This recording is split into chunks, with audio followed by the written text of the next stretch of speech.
Hello. It is Wednesday. It is Wednesday. Wednesday, June 30th. Last day of June. Last day of a month that holds a vibration of divine compensation. And the day before Canada Day. Now, a lot of stuff going on in this country as of late. Over the last year, as well as the world, of course, but over the last year here in Canada, things have been pretty intense. And some of us Canadians here are finding that it's a little bit extreme. Others are just falling into line. And that's their choice, of course. But people like me are here, trying to wake people up to the fact that there's something big going on here. And so it's important for us right now to stand together, to stand united. And this country generally represents a place of freedom, a place of kindness, a place of strength in peace, a peaceful strength, where you can come and feel secure. And I think that's why a lot of people come here. Migration's been happening for a long time. And just the way it happens to certain places in their beginnings didn't always go as well as we wanted to maybe have. Lessons learned, trusting. For most of us anyway, we've learned lessons. But nonetheless, migration has occurred. Immigration has been a thing for thousands and thousands of years. People have migrated to different lands always. We're like that. Creatures that are exploratory and curious. You want to know what's over there. And for a lot of times we're kind of concerned or worried and fearful of the unknown, but in some cases, some people are just like, right on, let's go. I'm not talking about running into the basement in a horror movie, I'm talking about, of course, exploring new worlds. And when the continents separated many, many, many moons ago, it gave us all an opportunity to explore new lands via new ways of travel and things like that. So it was inevitable, that people would come to new countries or go to new countries, leaving behind everything they've ever known. In some cases, fleeing things they didn't want in their lives, and in other cases,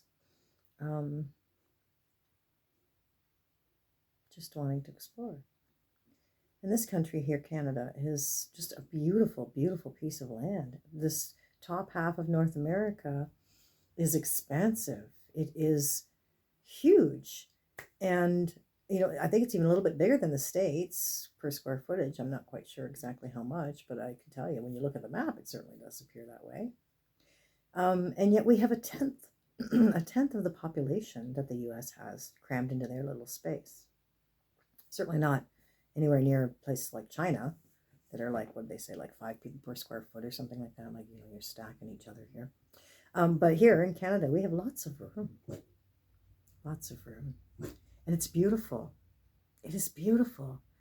I go out with my husband on the back of his bike, and when I'm not, zooming off, meditating somewhere, some distant galaxy, I'm enjoying with such reverence and absolute awe this beautiful planet here, this country, this province, this region that I live in, this location.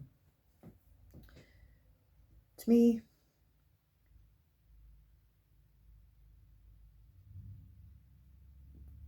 we have to honor that.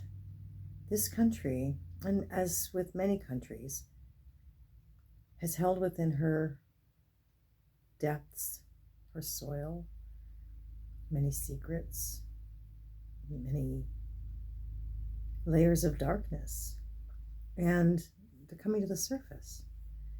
She has got to let it go. We have to let it rise and be healed, see the light of day, be illuminated. Helicopter. Out in the middle of nowhere here. So, Canada Day tomorrow. A lot of calling for canceling of celebrations. We're not celebrating what's been perpetrated here. We're not celebrating our government and its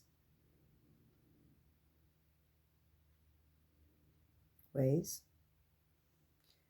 We're celebrating this land, this beautiful continent of North America in her northern parts. Mountains and rivers, beautiful lakes, stretches of wide open spaces. All of it. That's what we're celebrating. Her.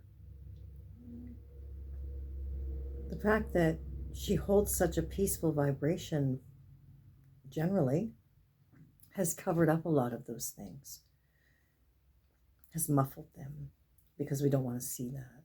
It goes against the peaceful vibration. So we stay over here. We're very passive and aggressive. We apologize for everything. Canadians are known for that. When they talk about cultural stereotypes, and even location stereotypes, geographical, that's one thing that always comes up. Is Canadians are very passive. We apologize for everything. You can step on our foot and we'll apologize for having it underneath yours. Oops, sorry. It's time we rise up. We've been passive for far too long, and look what's happened. Look what's happened. We've allowed it. No more. And they're trying again to oppress the masses. Those who have been here, living lives, enjoying this beautiful country. Those who've newly migrated here, immigrated. Now, as a collective, now they're not singling out a specific race, we'll say. They're singling out everybody. We can't let it happen. We have to preserve this country. The expanse of this landscape says that there's room for everyone to live peacefully. And more so, others to come here and live peacefully. And with a place filled with love, in a place filled with love. It's time to relieve some members of this societal construct known as Parliament and government from their duties. We don't need them anymore. They're not serving us. We pay their salaries and they're controlling us. We pay them to threaten us. We elect them to rule? Is that what's happened? Is that what we've done? Really? No. They're being bribed. And those who are not participating in the most atrocious of crimes against humanity, in an underground way, are doing it blatantly and right in front of your face. And because Canadians are so passive, they're not doing anything about it. Just muzzling up, shutting up, covering up, and doing what they're told. We really are not that people, are we? I'm not. I'm not. My oldest son is a ninth generation Canadian. 9 generations his family can trace their land, their ownership here, their family. They've lived here for generations, 9 of them. That's a significant amount. People flee to Canada to escape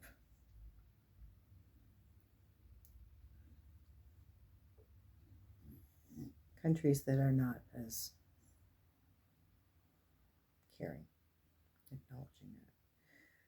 We are quite a melting pot here, and we have been for a long time. And while I don't discount the First Nations, their rightful place as First Nations, they were definitely here first. I've often said you can't have this kind of beautiful playground, backyard, or whatever you want to call it, and not expect wanderers to come here looking to enjoy it too. It was just a matter of time. It's just how it was done. And again, colonial, all of that, just, it's always been an ache in my heart. Ever since I learned about it in school, whatever they did teach me, that was, that was, again, that was their way. Don't mess with us. This is how it's going to go. We'll just, anyway.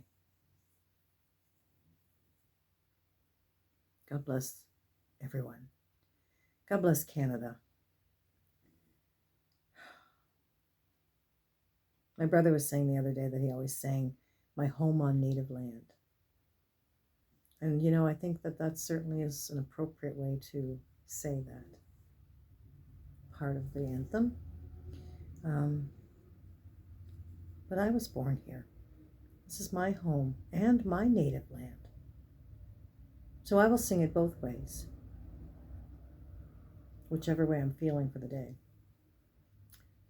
But I'm very proud to be Canadian. I'm a second generation on my mother's side Canadian, but I'm first generation on my father's side. I was not born here. And I love this country. I love all of her wonderful attributes. I love the fact that people love to come here. Canadian hospitality is second to none, no matter where you go.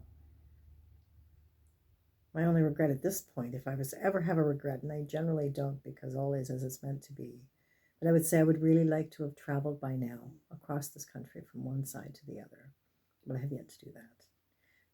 But that's on my list, because from what I understand, Newfoundland and the East Coast is absolutely incredible, full of rich historical energies. Vikings landed there, West Coast as well. Don't tell me the Asians didn't make it there somewhere back in the day. There's no way. So mountains and beautiful lakes are all found throughout this whole country. Highlands, lowlands, green, green, green. And again, breathtaking, spectacular, expansive landscape. Something else. Each province has its own. You can go for hours and hours and hours driving and never leave a province. That's how big we are. That's how big our provinces are. I mean, I guess that, 10 provinces and 2 territories or whatever it is now, is obviously going to, encompass a lot more than the states and their 50, tiny little compartments. But they got an awful lot of people crammed into those compartments as well, like we said. Like I said earlier there, that we have a tenth of the population. We're like 35 million, 37 million, something like that here. And in the States, they're at 335 million people in 50 states, which is, again, a smaller geographical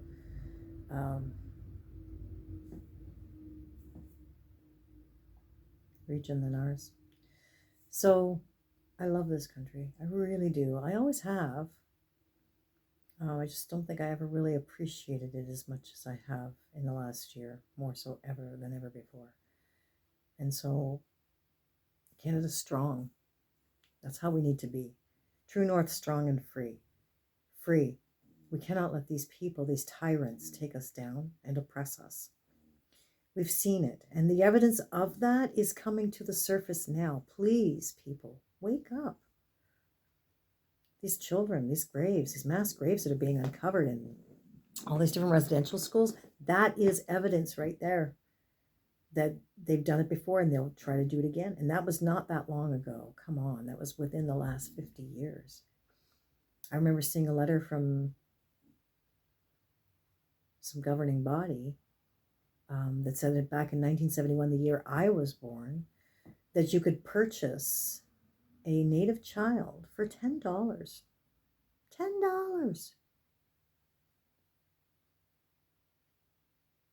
People. And who was in power then, by the way? Justin's father was in power then. He built these schools. He built a lot of them. Don't you think for a minute Justin did not know. Do not fool yourself. And there's no coincidence to the fact that this is all coming up now and that he's trying what he's trying right now with this country to do the very same thing. Again, his father ruled on emergency measures for 16 years. Let's not let that happen here. Even though they put in, clauses to prevent that from happening again, he's trying, and he's trying in his own way. He's trying with the individual provinces. He's got Dictator Dougie on board. Yeah. So God bless us, everyone. Stand united. We are all Canadians. We cannot look at race any longer. The biggest racial, and I'm not excluding or discounting. Please don't ever think for a minute. I have some incredibly dear to me, beautiful Native friends. My heart aches for these people and their culture, what I see happening, what I've seen happen to them, what I've heard from them. Oh my God.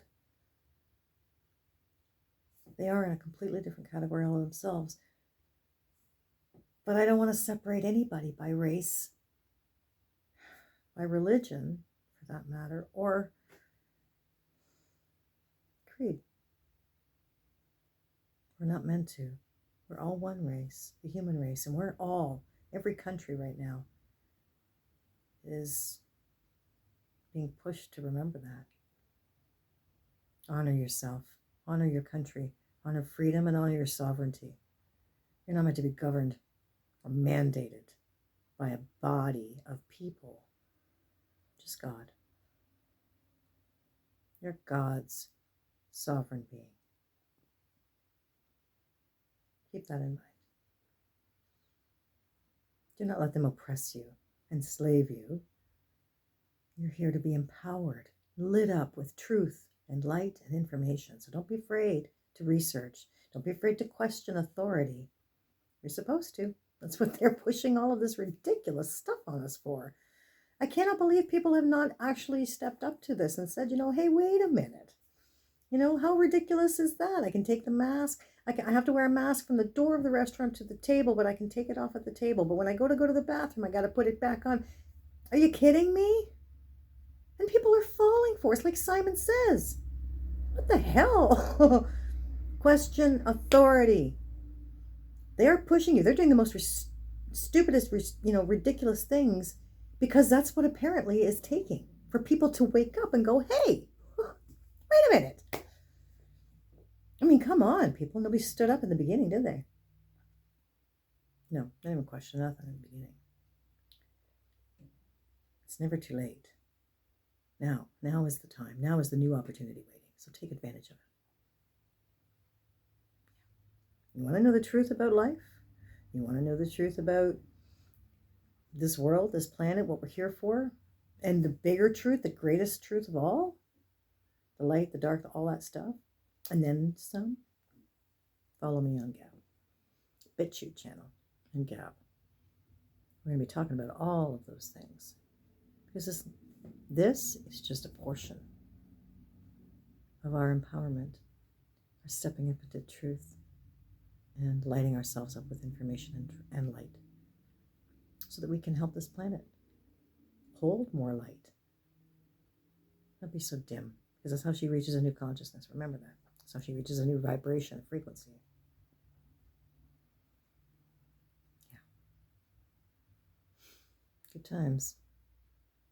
Hottest ticket running in the universe is everybody wants to watch what's happening here. And we have plenty of support, plenty of assistance, and plenty of empowerment available to us. We just have to ask, because we have free will too. We are also bound by certain sanctions, universal sanctions, that prevent them from just jumping in and helping us. They can't interfere. They cannot interfere. We have to invite them, ask them, and there are certain things they can and cannot do. But we do have to ask. We have to give consent. Do you understand that? We have to give consent. They cannot overpower you, and they cannot do what they want to you. To give consent. God bless. You are a sovereign being. Remember that.